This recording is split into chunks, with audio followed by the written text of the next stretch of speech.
Radio, la voz migrante de Nueva York. Fundada en 2016 e inspirada por el movimiento zapatista, Rebeldía Radio es una iniciativa comunitaria y colectiva que se dedica a la difusión de noticias veraces que impactan a la comunidad migrante en Estados Unidos, así como a hermanos y hermanas activistas y luchadores sociales en América Latina y el mundo. Aunque no somos periodistas profesionales, llevamos a cabo nuestro trabajo con dedicación y corazón. Somos trabajadores de la construcción, empleados en almacenes, personal de limpieza, niñeras, repartidores de comida. En nuestro tiempo libre, nos dedicamos a capturar noticias relevantes para nuestra comunidad, ya que creemos firmemente que otro mundo es posible, aunque nuestras coberturas se centran principalmente en la lucha social. También abordamos cuestiones culturales, porque a pesar de la distancia, no perdemos nuestra identidad. Siempre estamos abiertos a incluir otras secciones de noticias en el futuro. Rechazamos ser parte de los medios de difusión masivos, cómplices de un sistema que distorsiona la realidad.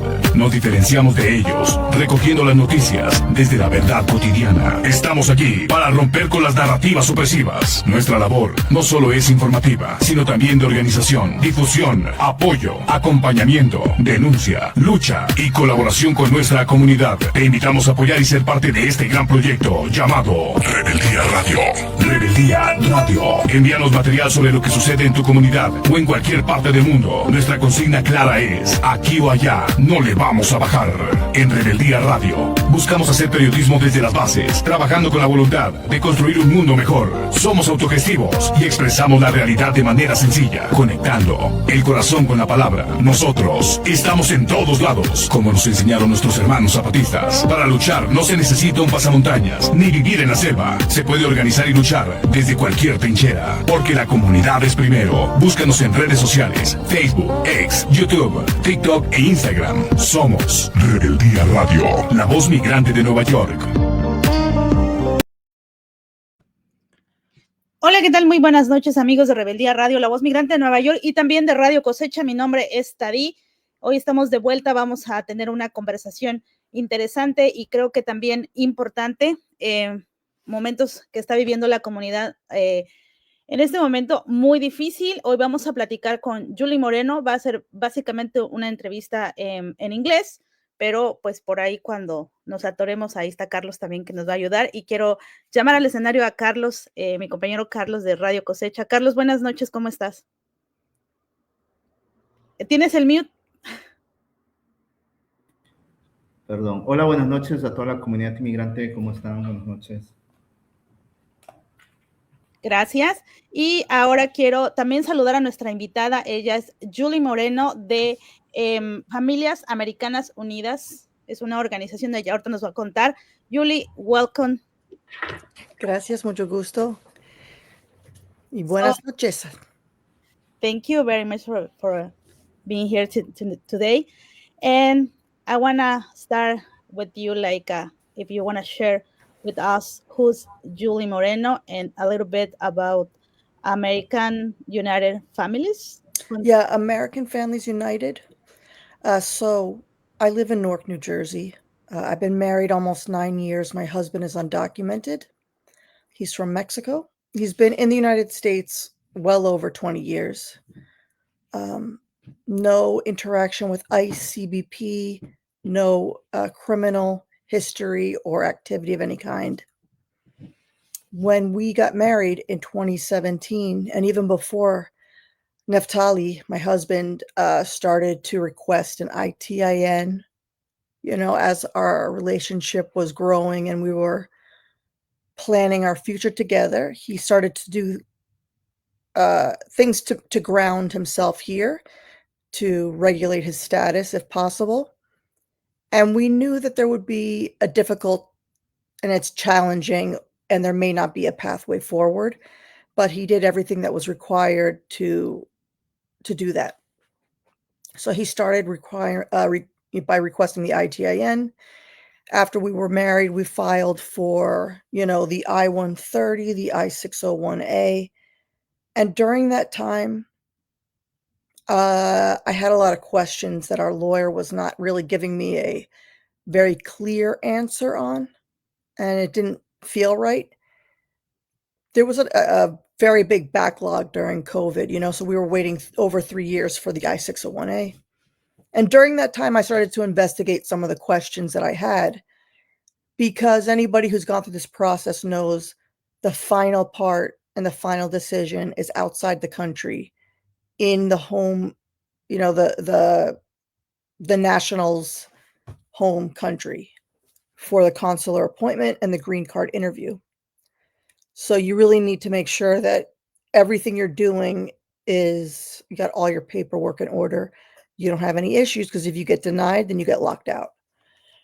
And even if you have everything together, a lot of members of American Families United got denied because of something frivolous like a tattoo, or I've heard of some people, because of the health interview, made them wait a year before they could try to do the interview again at the consulate.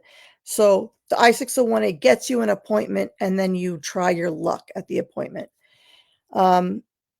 Immigration law is very complicated. Everybody's story is different. Everybody's history is different. And so the outcome and the requirements and what you are legally able to do or what you are barred from all depends on your immigration history, and it's very complicated. So there's almost like there's no two stories alike. There are some, but everybody you speak to, a minor difference, the date they came in, this interaction, that issue can change the outcome. So it's very difficult to explain to people that this problem exists, that United States citizens with undocumented spouses have a very difficult time having their spouses adjust status. So as we were waiting and waiting and waiting, we realized that if my husband had gone to the interview, he probably would have been barred for 10 years. So we didn't go. We didn't schedule that appointment. It would have actually complicated our situation worse by applying for that appointment, because we technically would not have been qualified to do so. And issues like that, trying to find the information, doing the best you can with the information provided to you, people find themselves in a trap where they did what the lawyer told them, or they did what they believed to be the right thing to do, and then got into filed something wrong, checked a box off wrong. And some of those people can never apply to change status ever, because the penalties are so severe. And immigration law is only second in complicated law to tax law, which is ridiculously complicated. American Families United represents U.S. citizens with undocumented spouses who cannot adjust status because of punitive immigration laws, mostly from the IRA laws in 1996, which created categorical bars, saying if you have entered without inspection, you could be subject to a 3-year bar, a 10-year bar if there's false representation. Some of those bars actually become permanent. There's no amount of time that will pass that you would then be able to adjust status. So this problem is a pretty big issue. There's actually like 1.4 to 1.5 million families like ours. 300,000 of those live outside the US because they tried to go through the process and found themselves denied, or there was a deportation and now the family lives apart, or the whole family has left the United States. So the first thing we do at American Families United is explain to people that this issue exists, because a lot of people believe you marry a U.S. citizen and you automatically become a citizen yourself. And that's not the truth. And that's caused a lot of problems for people who believed that was true and then tried their best to go through legal channels and found themselves in trouble. So we want to make sure people are aware of the law so that they don't get themselves caught in that trap.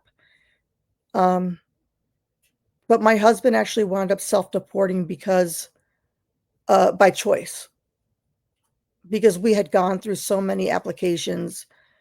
We had surrendered so much personal information going through the process, biometrics, and we know now that these government agencies are sharing data with ICE and CBP. They have our home address, they have our bank accounts, they have his biometrics, so it's like you're sitting ducks, you're just waiting for them to come. So we did not feel that we had the emotional energy to wait 3.5 to 4 years or longer to see what was going to happen, and live under that amount of stress. And so we chose for him to leave because I wanted him to be able to be free. 3.5 years is a lot of time to give up, you know, and it's a lot of time to be constricted and on house arrest. All the things that are taken from you, your peace of mind, your ability to enjoy life or do anything at all. Every time you leave the house, it's like a traumatic, situation. So he left. We are grateful that he has family, and I have family in Mexico as well. So he had somewhere to go. He had people to be with that were very, very happy to see him, who haven't seen him in 2 decades. And he's working. He's working in Baja California. So in all of this, I find, some peace of mind when I see him and he's on the beach working. So there's some beautiful things that have come out of this. Thank you, Yuli, for share a little bit about your story and your husband case. And entendemos que todos los casos, ella acaba de explicar, son diferentes. Algunos hacen todo el proceso y cuando llegan a la entrevista, pues les niegan la posibilidad de volver y de regular el estatus. Entonces, en el caso de ella y de su esposo, decidieron mejor que él regresara a México en este caso. Carlos, ¿tienes algún comentario? No, solamente que vemos el incremento de familias que le llamamos mixtas, ¿verdad? El número de familias, como en el caso de Julie, de personas ciudadanas norteamericanas casadas con personas no ciudadanas, ha incrementado en los últimos años. Entonces, esto no solamente afecta a la comunidad, por decirlo, indocumentada, sino también a ciudadanos norteamericanos, como en el caso de Julie. Y es muy importante notar eso para poder también abrir ese espacio, ¿no? Crear ese espacio para estas personas. Como en el caso de Julie, su esposo se autodeportó debido a la presión y todo lo demás, y también porque el sistema de migración está completamente roto, obsoleto, y no es que se rompió ayer, sino que por diseño nunca fue hecho para las personas de color, ¿no? Entonces, entonces es un comentario que tengo, y también seguiré escuchando lo que nos cuenta Julie, ¿no? Acerca de su situación y también cómo American Families United pueden ayudar a las personas que están en la misma situación de tener una pareja norteamericana y otra pareja que todavía no tiene documentación. Sí, soy de acuerdo de esa situación. Este problema está de diseño, de design, porque con más tiempo y más conversaciones con más gente está y leyendo cómo empezó este problema, pero no realmente este problema empezó en 1996, cuando empezó the bill IRA, porque esta situación con personas que no pueden cambiar su estatus, no tienen una manera a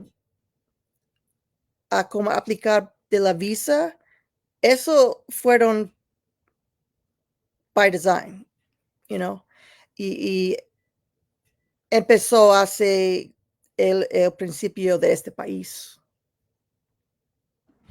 Claro, podemos ver también que, como Julie menciona, una de las primeras leyes que comenzó a setear lo que es la ley de inmigración fue el ban, ¿no? La prohibición a la comunidad china, que no les permitía venir a los Estados Unidos, ¿no? Así comenzó básicamente el sistema de inmigración, las leyes del sistema de inmigración. Entonces vemos que tiene una raíz muy xenofóbica, muy racista, y eso ha continuado hasta el día de hoy. Y como dice la compañera Julie, en 1994-96, cuando se creó el IRA, lo que hizo es agravar aún más, ¿no? No solucionó nada, al contrario, lo agravó más. Y cada administración que va viniendo dice que van reformando, pero al contrario, en vez de reformar o mejorar, lo están haciendo peor. Llegamos hoy en el año 2025 y lo que vemos ni siquiera es un intento de reformar, sino un intento de desaparecer, desplazar una vez más a toda una comunidad migrante que tuvo que salir de sus países porque ya fueron desplazados de sus países por la política de las pólizas, ¿cómo se dice? De pólizas extranjeras, ¿no? Que vienen de Estados Unidos a nuestros países, ¿no? Entonces vemos que somos desplazados 1, 2, 3, 4 veces. En el caso de Julie, su esposo, me imagino que tuvo que salir de México por razones bien importantes, llegó aquí y después tuvo que otra vez salir del lugar donde vivió y se casó a otro lugar. Entonces, desplazado más de 2 veces, ¿me entiende? Entonces, Estados Unidos y el sistema de inmigración definitivamente no es un sistema que realmente está respondiendo a las necesidades del siglo XXI, especialmente al año 2025, ¿no? Entrando ya al 2026. Thank you. I'm going to jump back between English and Spanish because some things I want to say, if I don't have the words, I don't want to say the wrong, you know, like have it come out wrong. But, you know, I think being aware, watching what's happening, listening to what's happening is so important because we need to really share that reality that this is by design and it has a lot to do with exploited labor. Because when my husband came in the early 2000s, there was a great need for labor and there were no visas available. So if people are coming here undocumented and the government is aware enough that they're going to issue ITINs to people, but not allow them to regulate their status, then that's something that to me indicates an awareness and an exploitation of these people as workers. And just yesterday, I read an article, Migrant Insider put out an article about Tyson Foods, who is now shutting down some plants because of, you know, multiple issues with the cost of beef and so on. But they are now facing a lawsuit from their shareholders because they don't want to release how much of the labor that they have, that their company runs on, is from immigrant labor. They don't want to share that. They don't want people to know that. And the fact is that our country runs on this immigrant labor. And they're not really very eager to let people know because this picture that has been painted, it's a one-way road. You know, they're claiming that people are taking and not contributing, and the reality is the opposite. And these are people that we love, that are in our families, and I think that disrespect has gone on long enough that, you know, it just makes me really fueled to speak about this a lot to anybody who will listen, and then tell them to hopefully tell more people about it. Thank you, Julie. Una cosa que yo quiero retomar de la primera, cuando ella inicia, hay algo muy importante que ella dice, que a veces que el casarse con alguien que es ciudadano no es como tan fácil obtener los documentos o regularizarse. Entonces, a veces hay que tener también cuidado y hay que asesorarse bien. Muchos abogados también no están haciendo buen trabajo y se están llevando el dinero de las familias.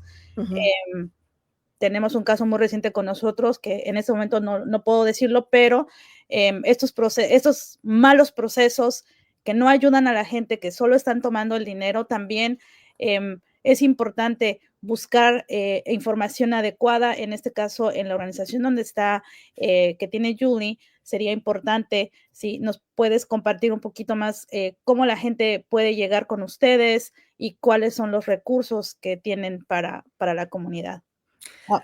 Yeah, what we do is we have a bill called the American Families United Act that is now in the House of Representatives in the Judiciary Committee.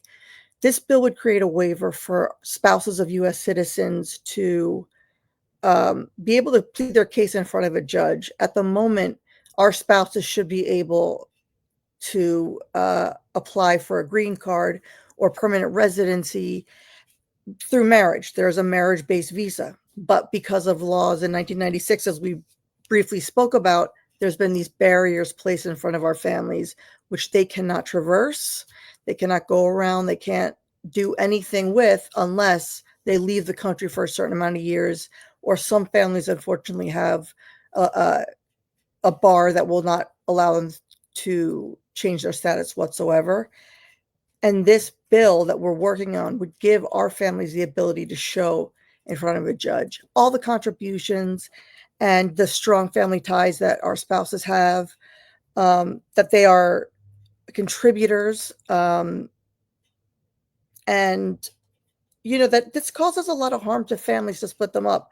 It's not something that is just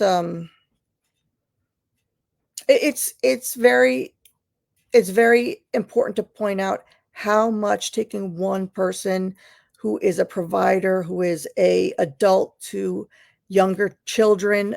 We don't have children, but I have a nephew who really relies on my husband. And that was a very difficult decision when we decided for him to self-deport, about my nephew. Many people have children of their own, and what are they going to do, living apart or leaving the country altogether? There are so many people involved in mixed status families. That includes U.S. citizens. That includes the U.S. citizens' extended family. We have family members that we help out with because they are elderly and they need a hand. You're not just punishing one person. You're crippling an entire family. We have the story of one of our families where a couple who loved each other very much, happy marriage, 5 children. The husband got denied at his consular appointment. So he was doing everything to regulate his status to be with his family. They denied him. And now we have a single mother of 5. What does that do for anybody? How is that benefiting anybody? She's struggling. The husband is now in Canada. He's like a very skilled laborer in welding, which is a skill of a craft that we need here. We have our infrastructure bill that, really needed workers like this. So it is so counterproductive that this is happening. Nobody benefits. The United States doesn't benefit. The communities doesn't benefit. And obviously the family is everybody is affected immensely by something like this. The children can't be with their parent. It's like tragic and just absolutely unnecessary. So the bill that we are working on, it's called the American Families United Act, would allow families like ours to plead our case in front of a judge, but it would also help families like the one I just described where they've already been separated. It would give them a chance to still be seen in front of a judge to reunite. So that's one of the things, I think at the core of everything we do is about families, keeping them from being separated, or if they were separated, to try to bring them back together. Yeah, that's right. I want to say hi to hola a Oscar hasta Ciudad de México. Pronto vamos a platicar un poco el caso de tu compañero Oscar. Carlos. Julie, haciendo este trabajo con la comunidad y teniendo tantos casos, siempre tenemos una oposición, ¿verdad? Siempre está la oposición. There's always that opposition. Organizing with community members who have mixed status families. There's always this saying that goes, well, you've been here for 20 years. How come you didn't get yourself, some papers? And, oh, you're married? Hey, you should have done it before. Why do you wait so long? For people that may not know, and of course, it will take more than 30 minutes to explain the immigration laws, but just simply for people that probably don't know or think they know, what would you tell those people that think they're so easy to become a U.S. citizen? ¿Qué le dirías a las personas que piensan que es tan fácil convertirse o regularizarse a pesar de que tienen 5, 10, 15, 20 años? Thank you so much, Carlos. That is a question we get asked all the time. We are trying to share our stories a lot in the public, in the media, so that people can be familiar with what is happening and understand that this problem exists, because they don't believe that it's real. They think that what happens is somebody just didn't do it, that people got lazy, or they didn't bother to do it, or they didn't want to spend the money. And the reality is people like my husband had no path forward. The law is the law. No amount of money, no lawyer good enough, like the best lawyer, is not going to fix this. And no amount of time of us being married is going to fix it. The law says from the IRA laws that because my husband came in 2 times, he was never interacted with ICE or CBP. So he was never deported. It wasn't a situation where he was deported. But if we were to file paperwork to go to a consular appointment, then we would have to list every entrance on the paperwork. And if we were to leave one out, then that would be misrepresentation. So you're not able to, there's nothing you can do, this is what it is. He has to be outside the country for 10 years before he can reapply. That's just the way the law is. And we have spent a lot of money on lawyers. We have filed all the papers that we could file, and those were not actually papers we should have been filing because we didn't qualify for it. We went to a lawyer, and the lawyer told us, we explained everything exactly as it happened. My husband came in for 3 years when he was very young to support his family because his father died. He worked for a year, got homesick because nobody else was here that he knew. That's a difficult life to live. I mean, anybody who goes off to college knows what homesickness is. Imagine going there, but now you are responsible for working in a place where you don't know anybody, you don't speak the language, you don't know the culture, and then you have to make enough money for yourself to keep doing that, and then to send money home because your family is relying on you as the breadwinner. That is a lot of pressure. I don't think there's enough of the stories of people who come here and how much they sacrifice for the people that they love to survive. These are people who are trying to survive. We don't even have problems that equate to that in this country. We don't have that level of poverty here for there even to be a comparison. So I think that really is something that is a point that needs to be said too, is that we need to put ourselves in the shoes of people who are doing what they need to do to survive, and they're not hurting anybody. So I also don't like these comments about breaking the law because, a law is not a measure of right and wrong or good and bad. But back to your point, it's not that simple. And that's, I forgot where I left off in our first question, but it is not simple. When people go through the process to try to regulate their status, we often find ourselves digging a deeper hole like my husband and I did, because we filed paperwork, we went to a lawyer, and we told him the whole story, and he said, not a problem about the double entries. And it never felt right. That was what I referred to earlier. Like, that just didn't seem right. And because the application was backlogged for 3.5 years, I started to take time to investigate what that meant. Not a problem, because I didn't believe it. And it turned out it was a problem, and it was not okay. And we never should have filed that paperwork. But I found that out through American Families United, through people who had gone through the process and ran into the same exact problem and got denied at their appointment. And so I learned, because of other people's generosity in sharing their story, that I found out that is a lot like what our story is. And, I need to investigate with more lawyers or get a second opinion or find out more about this, because it sounds like we will have the same problem as these other people did if we continue through that path. And that's exactly what our situation was. So American Families United, one, informs the public of the problem, because a lot of people don't understand the problem exists. And it has been baked into common knowledge that this is just easy, and it's not. That's a misrepresentation of the truth. So we number one, we're trying to inform people about this, and we need people's support. Affected people and non-affected people. We need voters who need to understand that this is a problem, so that they can now help support a bill so that families are not broken up and torn apart. So American Families United does a lot of that. We don't offer legal services, but we do provide rapid response connection. Like we have lists and databases of people who do the services. So we will give people a place to share in their community. And, we share information. And then we give people a chance or an opportunity to advocate for themselves and their families. If some people feel unsafe doing that, and rightfully so, it's a very dangerous time to be public with your situation. And I live in New Jersey, so I'm lucky that I have elected officials that are supportive of families like mine.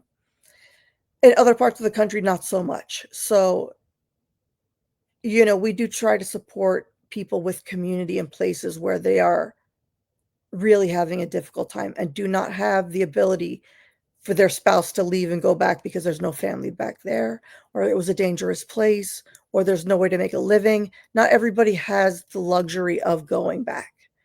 And so, we chose to do that because we have support system there, but that's not the case for everybody. So it's a very difficult situation when people are locked in here right now, trying to navigate the brutality we're seeing. Gracias, Julie. Bueno, ella está explicando un poquito, pues a veces cuando las personas regresan, pues no están seguras, regresan a lugares donde la violencia, pues no son lugares seguros. Y también estar aquí es como difícil decidir, perdón, la decisión no está en ellos, ¿no? Sino depende de todo este sistema roto. Carlitos, ¿quieres decir algo? Ya casi estamos terminando.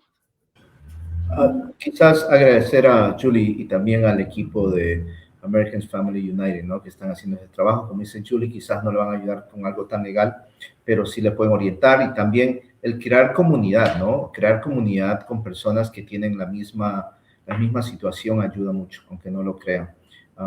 Ya Julie ha pasado por eso, entonces ella sabe más o menos, a dónde ir, a quién acudir, qué hacer, qué no hacer, ¿verdad? Julie, you already been through this, so I know that you can help community members that are just starting to experience this separations from their spouses, and yeah, so please, si alguien necesita apoyo y usted es una persona que tiene una esposa o pareja ciudadana o es al revés, por favor comuníquense con American Families United. Y también vemos que el sistema, ¿no? Como hablamos con Julie, este sistema cada día más se vuelve más cruel y quiere desaparecer todo. Básicamente quiere sacar a la mayoría de inmigrantes del país, ¿no? Ahorita la Corte Suprema aceptó ver el caso de el derecho de nacimiento, de ciudadanía por nacimiento, ¿no? El birthright citizenship. Entonces, vamos a ver qué dice la Corte Suprema. La Corte Suprema hemos visto que muchas veces apoya lo que Trump quiere, y que no nos sorprenda quizás que vayan terminando a quitar el derecho de los niños que nacen en Estados Unidos de padres que no tengan documentación por ahora, ¿verdad? Entonces, a esto está difícil la cosa, pero como dice Julie, tenemos que seguir luchando, tenemos que seguir organizándonos, ¿no? One of my friends, a good friend of mine from American Families United, Jenny, put in the chat, she was featured on This American Life. Her husband also self-deported recently, and they have 2 children that will be apart from their father for several years. The story is so painful to hear because you see people who love each other so much and separate because they do love each other so much and they want to keep the vulnerable members safe as possible. And it makes me very angry that this is stolen time from us, and all the people involved that this causes pain to. But we do a call every Monday night for people who are affected. If you want to join, we talk about the bill that we're working on. We talk about, different things that are happening in the news that people are nervous about. It's a place for you, the people who are, a member of this community, to feel safe and to feel that, you know, you don't need to try to convince people of the problem. We all are there, and so we can welcome you with open arms. And yeah, we're just trying to tell more people that we exist, because people need this right now. People really need this. They don't know who to turn to, who to talk to when you're stuck in a situation where there's no path forward. Then what do? You know, you do what's best for your family, but sometimes, you know, you need to connect with people to kind of just help prop you up a little bit, because this is emotionally, it's very taxing emotionally, and then leading to physical, you know, exhaustion as well, and all that comes with that. So, bueno, por ejemplo, en el caso de Julie, que no tiene hijos, es difícil. Imagínense las personas que tienen a sus hijos y tienen que sufrir esta separación. Qué bueno que existan estas redes de apoyo, como la organización para la que trabaja o en la que está Julie. Así que por ahí ya pusieron los links. Si alguien quiere compartir su historia, si alguien quiere conocer más de la organización, en los comentarios están los links donde pueden dirigirse y saber un poquito más. Agradecemos mucho a Jenny Rivera, que está compartiendo los links. Si alguien quiere saber más de ello. Tenemos una página también en español y en las páginas que están aquí en la chat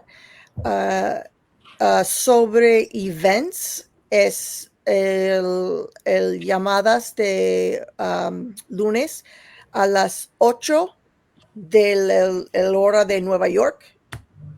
Nosotros somos una organización nacional, entonces estamos en todos lados y en todos los países, muchos países, porque mucha gente están, you know, separado ahora y ellos juntan también en la hora que va a seguir esta conversación. So, si estás en nuestra comunidad, pueden entrar en el link y ¿cómo se llama? Llenar para poder entrar a la reunión. A la event del lunes. El llamada cada lunes a 8. Ok. Eastern Time. Eastern Time, ok. Pues no me queda más que agradecer por habernos dado la oportunidad de conversar esta noche. Quisiera hacer más preguntas, pero a veces es difícil, sobre todo cuando están pasando en estos momentos. Pero sí, no quiero irme sin preguntarle a Julie. Do you think you're going back? I mean, you're going to Mexico, like a move to Mexico, or you're going to still here fighting for the other families? It's very difficult right now because I feel split. I feel an obligation to be here to do this because as a U.S. citizen, I am really angry at this country right now. I'm furious at this country. And, you know, this has always been difficult for families like ours to be public. And even more so now, you know, fear is being used to keep people quiet. And then they're even more exploited. And so I do not want to walk away from this situation. We need people to understand that this is happening. I love my husband so much and I miss him. He's awesome. And I'm going to visit him. But I also have my nephew here who's in high school. And I don't want to leave him during this time. So for the next few years, I'm just going to be traveling back and forth to visit when I can. I know he's in good hands with his family. But it's so difficult because there's no option where people don't lose. There's no option in family separation, you know, where pain doesn't happen or loss doesn't happen. People's families are split apart. And so, you know, we just are doing the best we can, I guess. to minimize the damage to all of the family members involved. Ok, pues muchas gracias. Julie pues ya explicó que se va a quedar aquí y va a estar yendo y viniendo para visitar a su esposo. Y pues a veces hay que estar repartiendo el tiempo en un lado y en otro, que ella sí puede pues ir y venir. No todos tienen esa posibilidad, sobre todo los que se quedan fuera del país. Y pues muchas gracias, Julie, por tu tiempo.